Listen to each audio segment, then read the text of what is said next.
Marcel, le lutin de Noël du château de Canon.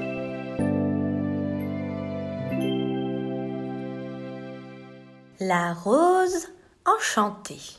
Croque-Vilain est un petit démon bien coquin. Il est gentil, mais il adore faire des farces.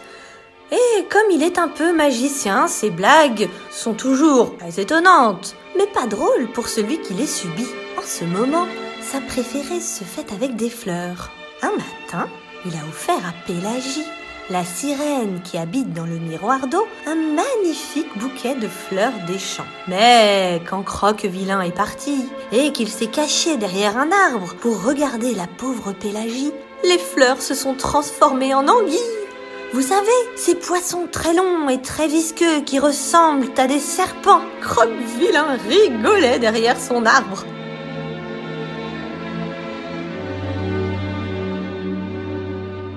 Mais Pélagie se mit à pleurer. En vérité, tout le monde en avait un peu marre de ce farceur.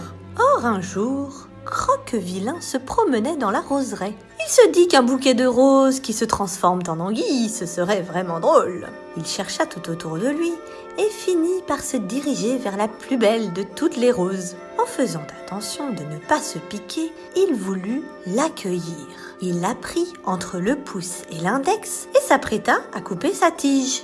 Mais à ce moment, la magnifique rose se transforma en tête de vipère et la tige de la rose devint un long corps de serpent. Et ce serpent se mit autour du cou de Croque-Vilain, puis lui entourant le ventre, les bras et les jambes, le souleva entièrement. Croque-Vilain se trouvait maintenant prisonnier du serpent, attaché au rosier comme s'il était une rose, avec la tête du serpent qui le regardait fixement. Croque-Vilain effrayé demanda pourquoi il était prisonnier. Et le serpent lui répondit « C'est une farce !»« Mais ce n'est pas drôle !» cria Croque-Vilain. « En effet, répondit le serpent. Et d'ailleurs, si tu veux être libéré, il te faut promettre de cesser de faire des mauvaises farces qui ne sont pas drôles. » Croque-Vilain promit. Et aussitôt, la tête du serpent se retransforma en une rose aux couleurs splendides avec un parfum extraordinaire.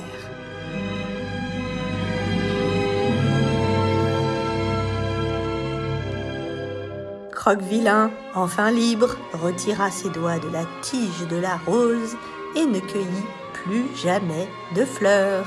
Tout le monde fut heureux que ces farces aient enfin paru. À bientôt les lutins!